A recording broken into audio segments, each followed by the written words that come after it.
to you that I really liked. And it's going to go down 7 steps to becoming a millionaire or financially independent by the age of 35 or being able to retire young. So get comfortable, buckle up a seatbelt. We're going to get started on the Black Financial Channel right now.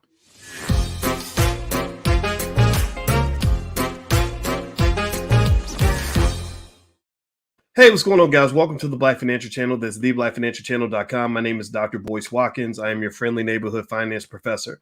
On the Black Financial Channel, we talk about Black wealth and Black economics every single day, sometimes as much as 10 times a day, under one condition. The condition is that we are Black first. Black first means we put our community at the top of our priority list. Black first means that we build wealth with our children. Black first means that we break generational curses. We do not continue them. Black first also means that we believe Black people are the best in the world at what we do. If you agree with that philosophy, if you have Black pride in your bones and you believe that we can do this together and we are going to build strong families, put a hashtag B in the number one in the chat, hashtag B1 in the chat. Hey, Jermaine, how you doing, man? Out of Camden, New Jersey. What's going on, everybody, on TikTok? My TikTok is Boyce Watkins. So if you go to TikTok, you can look for Boyce Watkins. You can find me on TikTok. Anyway, guys, I wanted to kind of ask you all about this and lay something out there for you that I really thought was worth talking about. How many of you would like to be rich one day? Give me a yes in the chat if you have a plan to be wealthy. In fact, give me a yes in the chat if you want to be wealthy at some point. Give me a yes in the chat if that's one of your main objectives, if that's one of the reasons why you're here. I mean, why else would you be listening to me other than the idea that hopefully it helps your life? I'm not here just for entertainment. Give me a yes in the chat if that's part of your plan. If you're going to be wealthy or if your children are going to be wealthy, give me a yes in the chat. Okay, now I've asked you how many of you want to be wealthy. Now, how many of you have a plan?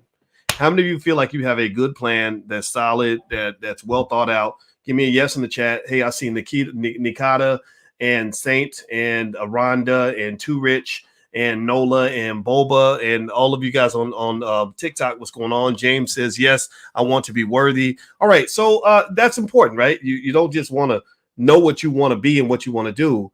You got to know how you're going to actually do it. Right? If I say, hey, I want to get to the mall at 2:00, I got to pull out my GPS, figure out where the mall's located, put the address in, and get a plan to get there, right? So what I want to do is read this article to you because I thought it was a really great article in terms of explaining how a guy was actually able to retire at the age of 35. And what I liked about his article was that it was just so common sense. It was such common sense.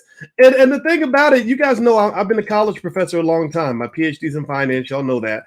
And I can tell you, I taught a whole lot of business school classes and all that stuff. But this is the kind of stuff that they really don't teach in college. And that's why 90% of all college students, graduates included, never really become wealthy. At best, they end up, maybe getting a decent job with more student loans than they can handle. And you're like, wait a minute, I'm supposed to understand business. How did I end up in this spot? Well, because nobody ever taught you how to make money, because you never sat down and heard from people who actually made money. Because the people that were making money were busy making money. Your teachers, your professors, unfortunately, they didn't learn how to make money. They learned how to write books and write research papers. So they live off their paycheck, right? So the ability to make money and the sort of learning the theory behind business and money, those are two different things. So let me read some of this article to you. And as I begin, I want to give a shout out to one of our sponsors for this podcast, Bay Bright BVE. Bay Bright is this awesome musician that I met at the FraserNet conference. And this brother is doing some really good music. And he's also actually, from what I understand, teaching people that are in the music industry how to make money independently. And as you know, Black people have been the creators of some of the best art forms in history, but we have not been the beneficiaries. And so BayBrightBVE.com, Bay Bright is one of the sponsors. And I just want to give this brother a shout out because I met him in person. I listened to his music. Here's a song, He Can't Love You. That's really, really good. I encourage you to go check him out. We got to support the artists that believe in us. He's 100% B1, and this brother's agreed to help sponsor this particular podcast. So I want to make sure everybody knows about him and the great work he's doing. If you'd like to sponsor one of the episodes or get a shout out, just go to drboycefinance.com. That's where you can go. I'll shout out your business, shout out your platform. Okay, so let me read this article. This article, it starts off here. It says, in 2016, I retired early at 35. At the time, I had $900,000 saved, and within a few years was able to accumulate a $1 million net worth. So how many of you would like to have been able to save $900,000 by the age of 35? Can we just like clap for that? Now I don't know if I don't think he was born rich. I don't think this guy was born with a silver spoon in his mouth. I know we like to excuse away people's success. Yeah, give me a yes if that's something that you like sort of really took note of and want to clap for, because I want to clap for that. I think it's a big deal. He says a big factor in my success wasn't the advice I received. It was the advice I ignored. I built wealth the old-fashioned way by working hard in a regular 9-to-5 job and making strategic financial moves that many people might disagree with. Now, this is what's interesting too. I've seen a lot of people go from rags to riches by starting a great business and selling a product. It sounds like this guy's saying, look, I didn't do those things. That kind of stood out to me a little bit when I read this article, and his statements were good enough that it made me say, gosh, I think I want to talk about this a little bit. So here's what he says. He gives 7 unpopular opinions that helped me to retire early as a millionaire.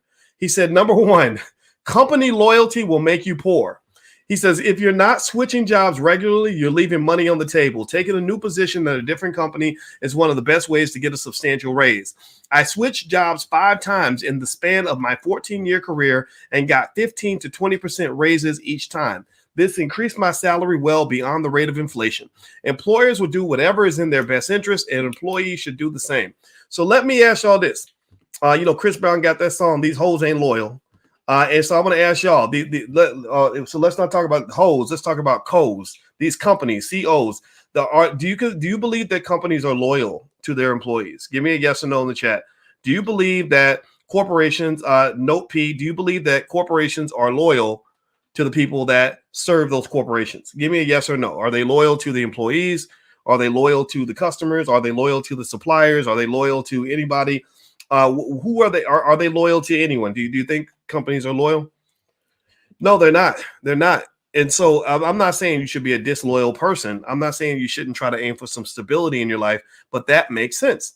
If you're constantly testing the market, then you're going to benefit from going out into the market, even if it means going and getting a credible job offer and then bringing that offer back to the table and laying it down on your boss's desk and saying, excuse me, I work for Coca-Cola.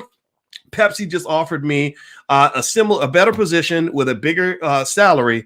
Can you match this? Right. And that is called a credible threat. That is a negotiating strategy that works also in dating relationships. If you keep telling your man you're going to leave and you don't never actually pack your bags, walk out the door, and maybe get some other guy calling the house, he may not believe you're actually going to leave. But notice how his behavior changes when he sees you done moved out and went back to your mama's house and you got dressed up to go out on a Friday night. Then suddenly he's like, baby, please, I'm sorry. I love you, girl. You so pretty. Right. So ultimately, it's a matter of posing a credible threat. In fact, you could extend this to politics. Black people don't get respect from the Democratic Party because we never actually threatened to leave the party. We always come back no matter what they do, no matter what they say, no matter how little they give us, we keep coming back, so they don't respect us. So ultimately, when you don't get respect, you won't get a check. So if you want to get a check, you must get respect. Respect and checks go hand in hand. So what he's saying is, don't be loyal to these companies. These codes ain't loyal. All right. Number 2, he says that another unpopular opinion is that most millionaires are self-made. He says a 2022 report from research firm Ramsey Solutions found that 74% of millennials believe millionaires inherited their money, and more than half of baby boomers think the same. But many millionaires I knew built wealth on their own, and knowing that gave me greater financial motivation. In fact, of the 10,000 millionaires that Ramsey Solutions surveyed, 79% did not receive any inheritance. Instead, most of them got rich through consistent investing, avoiding debt, and smart spending. Let's say that again. Consistent investing so your money will grow, avoiding debt so your money won't go, and smart spending so your money ain't blown. Okay, so make your money grow, don't let your money go, and don't go to the stove to go blow your dough. If you don't do that, see, those are bars. Y'all give me some bars. I need some bars in the chat for that, because that was like off the dome. I'm very impressed with myself right now. I'm not gonna lie. But anyway, in all seriousness though, if you want to build wealth, that's what it is. The number one factor that causes people to not be able to grow their money economically is just bad culture. If you grow up and everybody's telling you you're supposed to spend every nickel in your pocket, then you're never going to have any money because you're giving all your money away. Or if you're going deep in debt over nonsense, then you're never going to have money that way. And if you don't invest, then you're going to stay exactly where you are. Investing is how you grow. That's how you get economically tall. So I like that. I thought that was great. And it is true. The biggest myth, the biggest lie anybody ever told you is that in order to be rich, you got to be born that way. That is not true. I am a financial scientist. I study this for a living. And let me just tell you, it's habits and culture and choices. Those are the biggest factors. I'm telling you guys, it doesn't mean that being poor doesn't play a part, because poor people have a lot of problems to solve. They come with being poor. There's a trauma, there's a tragedy with it, right? But still, though, if you have the right habits, I'd rather be a poor person with great habits than a rich person with terrible habits. That's my 2 cents. Number 3, he says, this is another unpopular opinion. This is interesting. He says, your life partner can hurt your finances. He says, many of my friends got married young in their early to mid 20s. And now a big point of relationship tension for a lot of them is money related, like opposite spending habits or an unwillingness to have money conversations. I chose to wait until I found someone who shared the same financial values. And it was one of the best life decisions I have ever made. Getting on the same page about finances with a partner might not be a priority for most people, but it was for me. Today, I have a supportive spouse who is just as enthusiastic as I am about investing and living a frugal lifestyle. So did you hear that? Did you catch that part? When you're talking about something that's supposed to be important to you, you want to try to have people in your camp who can respect the things that you respect, who care about the things that you care about, who have values that are somewhat consistent with yours. And if you don't, it's hard. It's kind of like you're climbing uphill. It becomes a little bit of a battle, and it's kind of difficult. So what he's really saying is that the biggest investment that you make, one of the biggest investments you make, is who you choose to spend your life with. Okay. Do you get what I'm saying? Give me a yes in the chat if you get what I'm saying. Take a moment, please. If you could, hit that thumbs up button, thumbs up, share, subscribe. I want to give another quick Dr. Boyce shout out for another company that's helping to sponsor this podcast. You know me, I like to shout out Black-owned businesses. They help us, we help them. And this company is tropicalholistic.com. And I hope you'll check out this website. I looked at the website. I'm going to share my screen so you guys can see it. So tropicalholistic.com. They have all kinds of oils and stuff like that, like healthy stuff.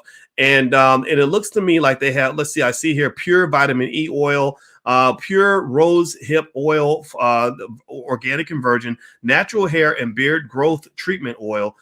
They're a small Black-owned business. I believe they said out of Buffalo. I'm going to look that up. They said, our mission is to provide high-quality products that are not tested on animals and are completely safe for the environment. So this is a nice Black-owned business, and it looks like they've got their stuff together. They put together a nice site, and they're investing in themselves. So I hope that as you're spending your hard-earned Black-owned money, that you're going to go support companies like tropicalholistic.com.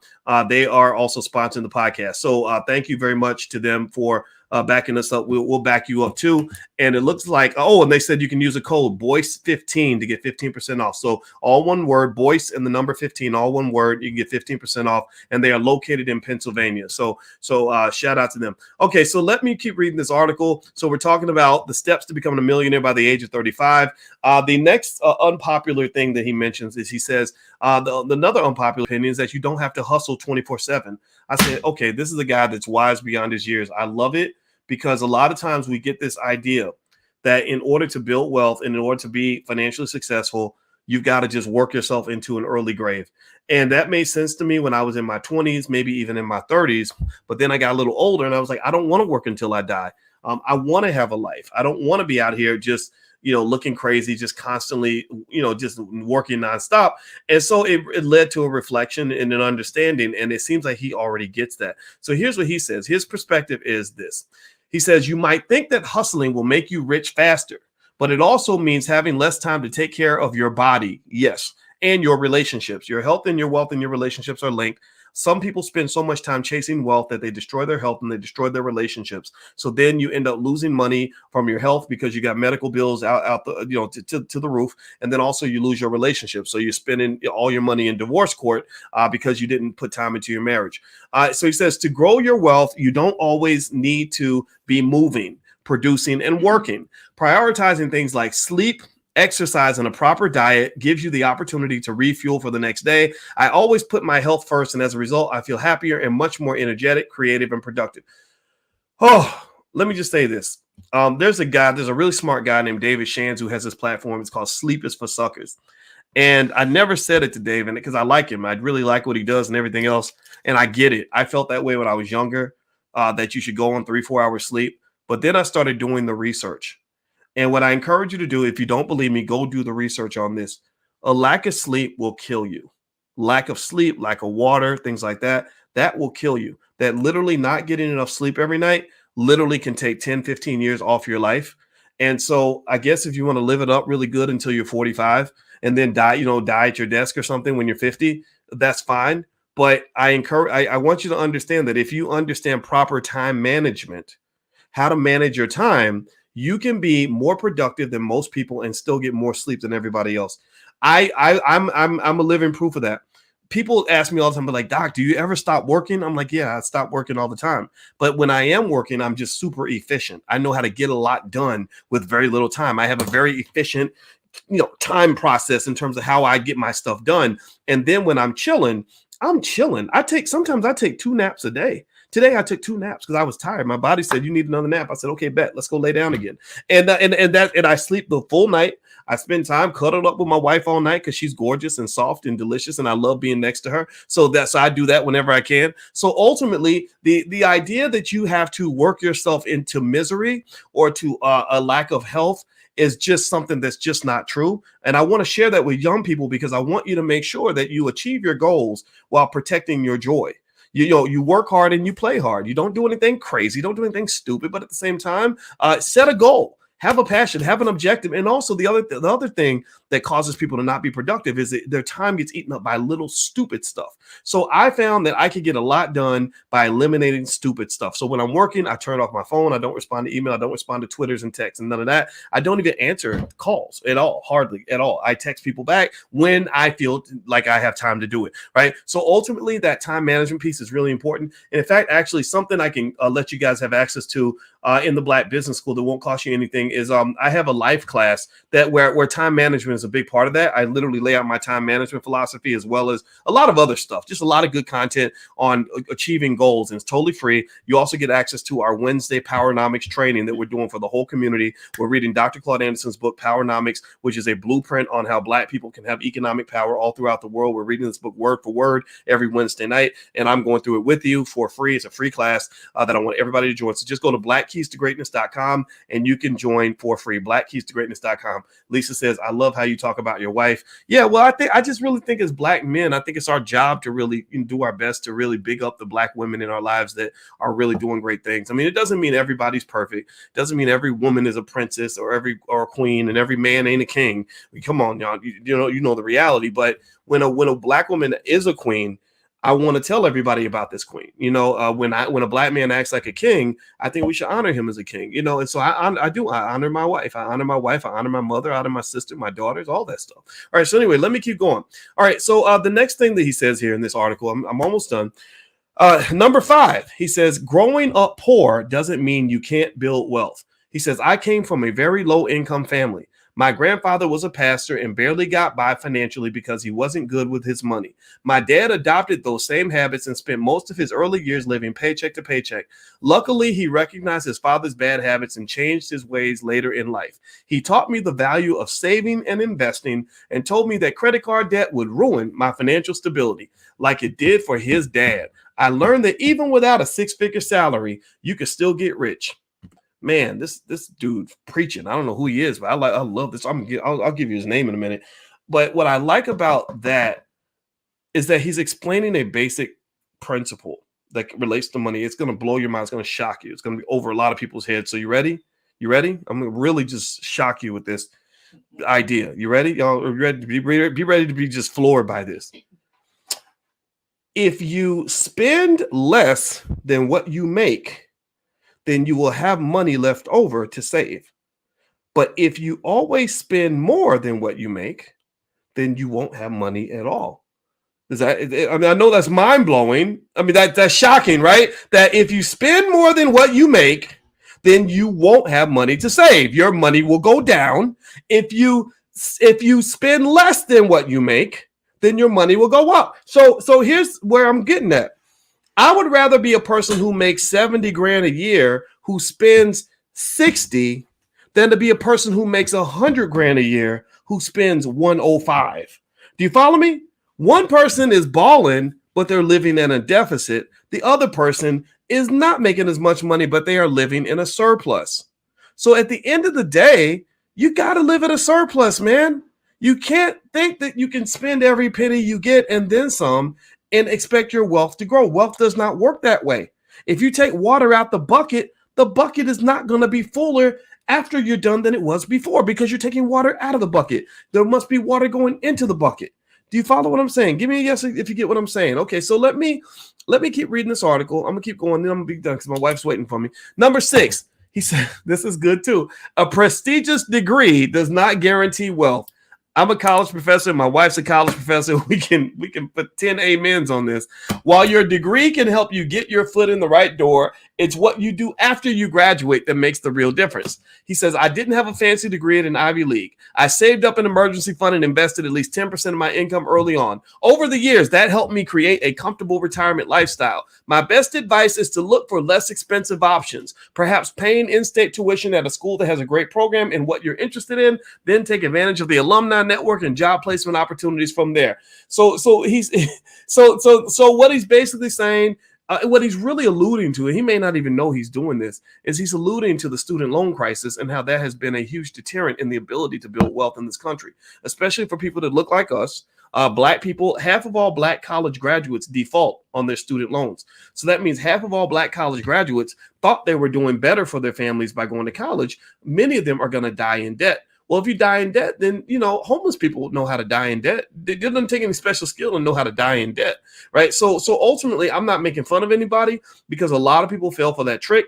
But I'm telling you that student loan stuff, woo, buddy, that whole myth. I mean, college is not a scam. College is not a scam because I taught on college campuses. College is not a scam. College became a scam when they convinced you to spend $200,000 to get a bachelor's degree. That's when college became a scam. College was not a scam when they charge you 50 grand for that degree, 40 grand. But when they start charging you $250,000 and you're coming out with, an English literature degree or a degree in general studies, and you can't, and your income prospects are not any better than somebody who actually has a skill. I hire people all the time and I never ask them if they went to college or not because I don't care. I need to know, what is your skill? What do you know how to do? What can you do in my company that's going to help our company succeed? What do you bring to the table? And don't you dare show me a bachelor's degree and act like that's a skill. That's not a skill. That's a credential. Good for you. Congratulations. That probably means you picked up some skills. You went to some frat parties and good. But I would pick a kid who knows how to do things over a kid who went to college any day of the week. I have a guy that works for me. I'm thinking about right now. Never went to college, but he can fix anything in the house. He is a hardworking guy. He shows up on time. I pay him more than a lot of people I work with who have college degrees. Do you know why I pay him more? It's because I like him and just want to give away my money? No, I'm a businessman. I don't do that. I pay him more because he adds more value. So when you're raising kids and you're talking to them about, how to make money and all that, if you add value, people will pay you money because at that point, your boss needs you more than you need him. I need this guy. I'm like, hey, you can't quit because I can't replace you. How much more do I have to give you? What do you want? What do you need? Hey, he had me by the balls because he brought so much skill to the table that I couldn't operate. I couldn't function without him. So I had to give him a raise. Do you understand what I'm saying? Get the damn skill. Stop worrying about the degree. And again, I'm a person who gives out the degrees. I taught at University of Kentucky and Indiana University. I know what a university can give you. It's very valuable, but it does not give you the skill to become wealthy, typically. And it also does not give you the skill really to do anything unless you specifically go and get a skill. You can get more skills on the internet sometimes than you can on a college campus. It doesn't mean campuses are worthless, though. I want to make that clear. It doesn't mean I'm saying don't go to college. I want to make that clear, too. What I'm saying is that whatever you do, get a damn skill. Learn how to build some wealth. Learn how to start a business. Learn how to invest. Learn how to save. Don't do anything stupid. These are common sense values that will lead to wealth faster than simply having a bunch of credentials and a bunch of student loans. All right. So do me a favor. Thumbs up, share, subscribe. Give me a yes in the chat if you're following what I'm saying. I know I talk a lot, but I had to really hammer this point home. I just really need you all to hear this. And also, by the way, I have something where you can get started with stock options. If you want to learn how to invest in stock options, there's something free. If you go to drboyceoptions.com, I have a free training there, so feel free to go to drboyceoptions.com. All right, so here's the last part. He says, this is interesting. This is another unpopular opinion. He says, his name's Steve Adcock, by the way. He says he's a finance expert who blogs about how to achieve financial independence. He's a former software developer. So he says, rich celebrities will often tell you that they achieve success by following their passions. That doesn't work for everyone. It's easier for most of us to earn a living through our strengths than through our passions. Our passions tend to be more creative, and it's usually harder to earn a high salary in a creative field. My hobby was photography, but I chose a career in software because it was what I was good at. The salary difference between those two careers is drastically different. Now, as an early retiree, I'm able to enjoy and spend more time on my passions. I agree with that point, but I want to throw in some nuance with that. Here's what I would say. I don't believe you ever win in life if you do something that you just absolutely hate. I think because number one, your life sucks. You're not happy because you're always think about it. You're filling your life up with imagine you going to eat and you fill your plate up with food that makes you vomit. Like literally, that's what it's like to spend the bulk of your time doing something you hate. Even if the money's good, it just sucks. It's not good for your mental health. You'll regret that, in my view. Now, here's the thing that I will say though. I think that when you're talking about picking things that you enjoy, now here's how I picked my major in college. I realized that I really liked psychology and computer science, but I knew I could make the most money going into finance, right? And I like finance, but not as much as psychology, but I picked finance because I figured I could weave psychology into finance and computer science into finance, right? So what happened was I got my PhD in finance, but I did my specialty was investor psychology, and my wife is deep in psychology. So we talk about psychology all the time. Literally every single day we talk about something related to psychology. So I still get a chance to enjoy that passion. I still get to apply it to what I do, but I did pick that skill that was going to pay the bills. But that's sort of my thinking, what it was when I was 19 or 20. Here's how my thinking has evolved, and this is something you can carry away with you. If you understand the basics of how to create a business model around what you do, you can make money at damn near anything. Everything has an economy around it. Everything does. Jewelry, t-shirts, pieces of paper, microphones, podcasts, dancing, football, everything has a business model around it. And so if you are trained in how to make money, trained in entrepreneurship, trained in business development, then you can see the money. You can see the business model. The money's kind of floating around, and you could say, okay, how do I position myself where I'm doing something I'm really passionate about? Like I'm really passionate about football, but I couldn't make it to the NFL. Well, how can I still get around football and end up in spaces where I'm talking about football and sort of being a part of the game and still making my money at the same time? I think that's very doable, right? Now, what you don't do is jump into your passion without an understanding of business models and just hope that the money will eventually come. That's true. That money doesn't always come. But the thing about it is I believe the closer you are to your passion, the better you're going to be at what you do. I was talking to a young 19-year-old kid who was struggling in college. He's about to flunk out of school. And I said, the problem that I have with what I see with you is that you're a little bit lazy. You're not working very hard. And I think the reason you're not working hard is because you don't like what you do. You picked a major that I don't really think is a fit for you. It doesn't seem like you enjoy it. It seems like you're doing it because maybe your parents like it or whatever, but it's not something you really want to do.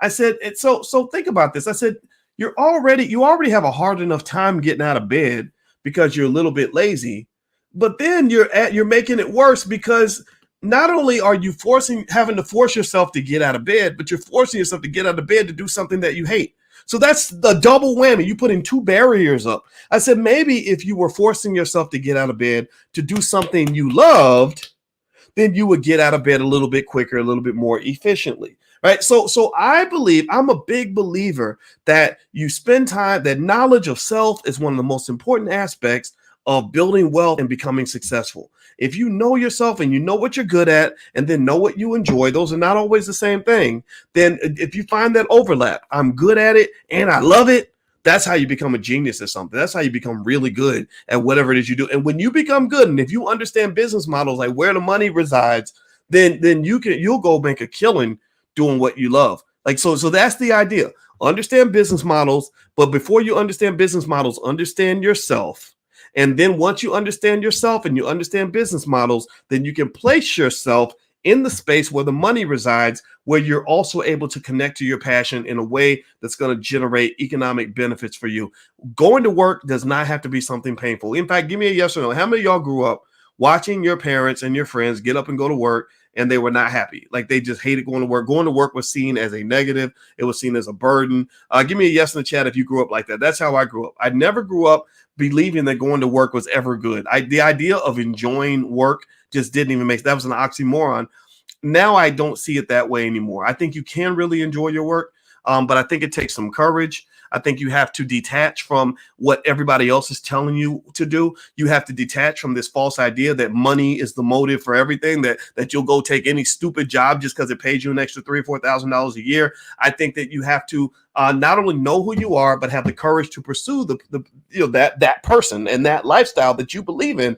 And then on top of that, if you understand, the more you understand economics and the basics of financial literacy and all that, the better you're able to find a way to make a living doing what you love. So to give you a real life example and bring it home before we bounce out, my daughter told me that she wants to be a dancer and wants to go live in Paris and be a dancer. I said, that's absolutely awesome. I think that's totally what you can do. I said, it's because all you really got to do is find a way to make about $4,000, $5,000 a month somehow. And I can explain all that to you through investments. And plus you got a rich dad anyway. So we can get you some money to get you started. We're not going to take care of you for life, but we can help you get started because we've already made plans for you to have that life. But at the same time, it's not some sort of simple privileged life. It's a life where the number one goal is like, are you going to be happy? And then also, are your basic needs going to be taken care of? And the answers are yes. So that means you get a whole different life that you wouldn't have had if all you had to do was if all you could do in life was sit around and obsess over what crappy job you're going to take so you can find some way to struggle and pay the bills.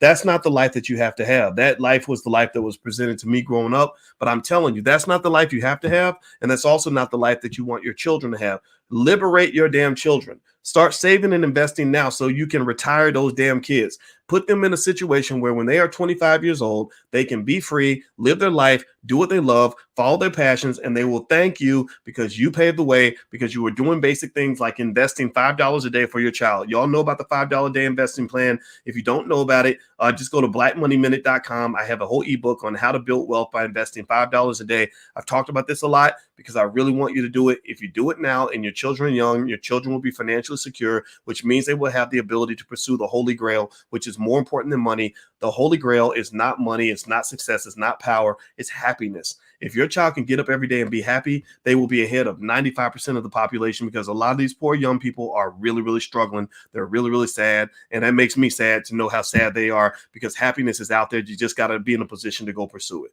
All right. So anyway, that's it, guys. I'm done talking. I hope this conversation was helpful. Thank you all. And thank you again to Bay Bright BVE for sponsoring the podcast, as well as Tropical Holistic. Those are two Black-owned businesses that we shouted out today. And also hit the thumbs up button, thumbs up, share, subscribe on your way out the door. And my website, if you want to go check it out, it's boycewatkins.com. So love you guys. Have a good day. God bless you. I'll talk to you soon. Peace.